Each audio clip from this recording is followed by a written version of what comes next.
북한이 어떻게 보면 아주 그냥 환경 친화적인 농사를 짓는 북한이야. 근데 그 어청성이 한국 들어왔을 때 모두 경악했잖아. 기생충. 위에서 해충이 안녕하세요. 안녕하세요. 탈북기업군 장교 김정아입니다. 총서!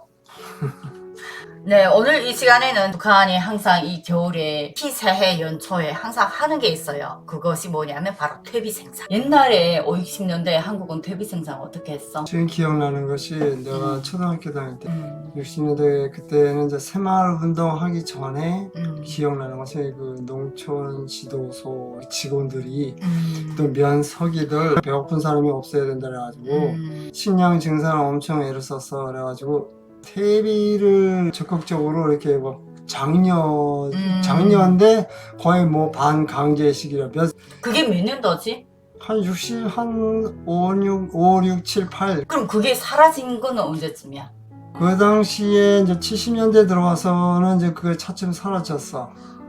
5, 60년대에 한국에서 성행했고 60년대. 60년대 그리고 70년대에는 사라진 그 퇴비 생산 21세기 지금 북한에선 아직도 계속 진행하고 있다는 이런 소식을 제가 오늘 전해드리려고 합니다. 그래서 오늘 주제의 제목이 바로 북한의 2021년 퇴비 생산에 북한 주민들이 경악한 사실을 제가 전해드리려고 합니다. 그 전에 자 데일리 NK가 어떤 기사를 올렸냐. 농장은 2021년 퇴비까지 늘었다. 질까지 보장해라. 예전에는 량을 보장을 하라고 강요를 했다면 이번에는 질까지 보장해라 라고 그 기사 내용에서 그냥 간단하게 그 내용을 조금 간략을 해서 제가 전해드린다면 예전에는 퇴비 생산이 있어도 양에만 집중을 했다면 지금은 철저히 질까지 보장하라고 하고 있는데 이 주민들의 입장입니다. 주민들의 입장이 반반으로 나온 거야.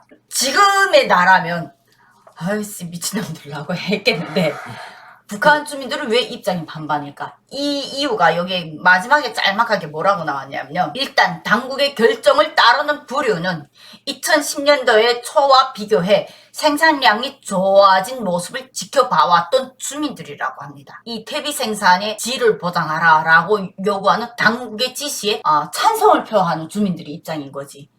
다만 퇴비 생산 동료에 대한 불만도 감지되고 있는데 나라에서 비료 생산이 잘 된다고 선전하고 있는데도 퇴비 과제가 줄지 않고 있는 게 앞뒤가 안 맞는 것이 바로 주민들의 불평이다 라고 했거든. 이 퇴비 생산은 김일성 때부터 상당히 우리가 오랫동안 만성화해왔던 이 이슈이기 때문에 북한 주민들 입장에서는 이제는 거진 당연하게 받아들이는 거지. 한국 분들의 입장으로 봤을 때는 황당하지. 황당하지. 퇴비는 우리가 생각하는 거는 들에서 나는 풀이라든지 그 볏짚 이제 그거를 퇴비장을 만들어 야적장을 그래가지고 여기서 가로 세로 해가지고 높이 얼마 그래서 최저가 재가지고 검사를 한다고 몇 석이야. 근데 그게 여름이잖아. 여름이었지. 근데 문제는 당신네도 5, 60년대 70년대도 겨울에 이 퇴비 생산을 한 적이 있어? 전혀 그런 일이 없지.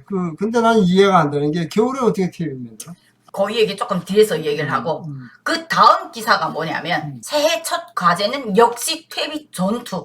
북한 항상 전투를 붙여. 노동자 1인당 500kg를 내라 라고 합니다. 이게 얼마나 황당하냐면 김일성 때부터 저는 살아와봐서 알잖아요. 퇴비 생산 문제를 어려서부터 많이 얘기를 했어요. 그래서 저희 어릴 때 초등학교 때는 1인당 얼마였냐 뭐 10kg, 20kg 아이들은 근데 어른들 같은 경우에는 50kg, 100kg 이렇게 나갔댔거든. 김정일 때가 들어오면서 권한의 행군이 시작되면서 이 퇴비가 1인당 100kg로 거진 확정이 됐거든. 김일성 때는 50kg에서 100kg 미만이었어. 그때부터 퇴비 생산은 꾸준히 했어 북한이. 근데 문제는 지금은 김일성 때보다도 더 먹는 게 없어. 먹은 게 있어야 뭐 또 나오잖아 배설물도. 근데 먹은 것도 없는데 지금 오히려 퇴비 생산은 몇 배가 아니라 우리 엄마 때가 그때 1인당 50kg 아마 이렇게 했던 거거든. 지금의 사람들은 내가 살던 80년대보다도 더 힘들게 살고 있어. 그러면 북한이 퇴비 생산 과제를 어떤 형식으로 내놨는지 한번 보도록 할게요.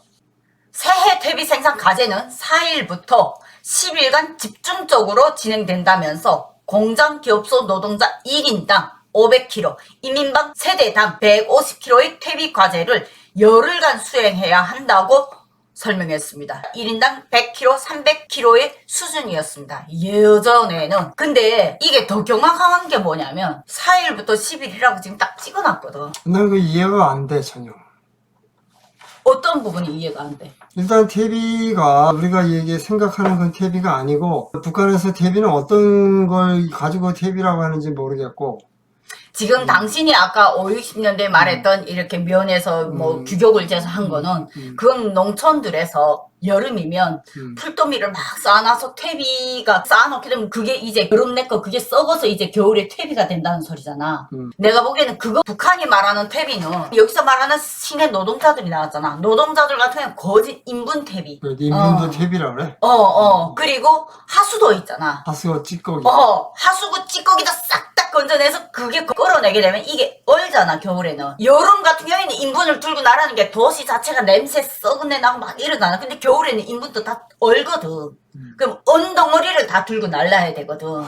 참. 이거를 손구름에다 끌고 이 겨울에 그 퇴비 생산을 하는 거야. 이 퇴비 생산이 농촌에서 퇴비 생산은 그렇게 여름에 규격을 재. 내 문덕에서 시장할 때 당시처럼 그렇게 와서 규격을 재가지고 그 규격에 따라서 톤수 수량을 매기거든. 시내에는 여름에 퇴비 생산은 없어. 그 대신 농촌에는 거기에다가 계속 인분을 갖다 부어. 그리고 거기에다 또 풀떼기를 올려 쌓고 이러면 여름부터 계속 겨울 내 거 썩잖아. 그러면 1월달에 가을 다 끝나고 1월달부터 퇴비를 저 논판에다 끌어내가는데 등찜, 소달구지 이걸 다 들어갈 때는 그거 다 꺼내게 되면 이게 다 썩어서 김이 물물 나거든. 그게 진짜 퇴비는 맞아. 그럼 농촌에서는 그걸 내가. 그러면 시내 같은 경우에는 이게 제일 황당한 게 시내 사람들이거든. 시내 사람들은 어디 농촌 사람들처럼 이렇게 퇴비를 이렇게 만들어 놓을 수도 없고 이거에 관련해서 뭔가는 아니 농촌 사람들처럼 그런 절차가 아니잖아. 근데 시내 사람들도 이 계획이 있는 거는 북한의 시내 아파트들 앞에 보면 하수구가 다 있어. 그럼 그 하수구 뚜껑을 확 열면 그 안에 온갖 썩은 애가 다 나와. 그래서 우리가 가끔씩 그거 넣을 때면 어떤 때 그 하수구 뚜껑을 확 걷어차서 넘어질 때가 있거든. 그 어쩌다가 거기 신발이 빠지거나 뭘 빠지거나 이러면 이 겨울에 퇴비 생산할 때 그걸 다 건지면 있지. 아파트 사람들 다 나와서 야, 얘 신발이 여기 빠졌구나. 요거 어디 딴 데 가서 잊어먹었다 했더니 애들이 거기서 거짓말하게 다 들통이 나. 그 안에 별게 다 들어가 있거든. 겨울에 그거 다 건져내면서 그걸 갈라내고 아파트는 그 변기나 이게 다 걸려 내려오니까. 그걸로 해서 퇴비 생산 이민반에서 이렇게 내. 여기에서 이민반 가지가 세대당 150kg가 바로 그 소리야. 그러면 한 10세대의 하수구가 여기에 모여있다. 10세대가 그 퇴비 생산할 땐 여기에서 빠지게 되면 자기가 그 퇴비를 진짜로 어디서 가져와야 된다는 소리가 되거든. 그런 문제가 있어. 그럼 땅집들 같은 경우에는 개인집이 직접 개인집 하수구에서 꺼내고 변기에서 꺼내고 뭐 화장실 그 재래식 화장실에서 꺼낸 그 변을 함께 섞어가지고 이렇게 갖다 내는 거지. 그래서 오히려 이 퇴비 생산이 북한이 또 뭐하고 연결이 되냐면 환경 문제하고도 연결이 돼. 길바닥에 맨 똥이 개들 강아지들 막 똥이 엄청 나다가도 이 퇴비 생산 안 돼야지 도로가가 순식간에 깨끗해져. 개똥도 쓸라면 없다는 게 바로 그래서 나온 소리야. 야, 근데 이것을 지금 500kg 1990년대 고난의 행군을 기점으로 비료 생산이 차질이 더불어서 만성적으로 경제난이 이 분야에서 집중적으로 났기 때문에 이런 문제가 더 났는데 김정은 체제에 올라가면서 이 퇴비 생산이 늘어나면 늘어날수록 이거는 그만큼 비료 생산에 큰 차질을 빚었다. 김정은이가 2020년도에 저기 한동안 잠적했다 갑자기 순천 비난로 공장에 나타났잖아. 순천 비난로 공장에 나타났을 때 거기서 뭔가는 화려하게 뭘 할 것처럼 했지. 근데 결론은 쇼였다는 거야. 쇼였다는 게 지금 퇴비 생산 과제가 올라간 거 보면 쇼였다는 게 너무나도 티가 나거든. 현지 지도를 과연 어디까지가 진실이고 어디까지가 거짓인지 그냥 뭐 지도자 풍이나 내보이려고 현지 지도를 하는지 이런 문제를 다시 돌이켜보지 않을 수가 없지. 나는 지금 내용을 보면서 너무 이해 안 되는 게 너무 많고 도시에서 퇴비를 한다는 게 이제 나오니까 하수 찌꺼기하고 인분이잖아. 인분 같은 경우에는 야외에 공동 변소가 있어. 그러면 아파트 한 30세대 사람들이 다 거기에 들어가. 그런데 그게 지금 기존보다 지금 아까 얘기한 생산 목표가 이제 10배가 늘었잖아. 10배가 아니라 김일성 때에 비하면 100배가 늘어온 거지. 100배 똑같은데 먹는 건 그때보다 오히려 더 못 먹지. 그럼 모자른 양을 뭘로 채워? 물로 채워? 그 모자란 양을 그래서 퇴비 생산에 본인들이 퇴비 생산에 내가 못 나가겠다. 난 이거 못 구하겠다 하는 사람들은 이민반장한테 그만한 돈을 이제 내. 그러면 대가를 퇴비에 돈 가격이 매지는 거야. 그건 이민반장이 이제 정하는 거야. 그 이민반장 그 돈을 받아서 뭐해? 그 돈으로 농촌에나 이런 데서 퇴비를 오히려 사들이지. 퇴비를 진짜 판다니까 시내 갖고 와서. 그래? 그러면은 그 퇴비는 누가 받아?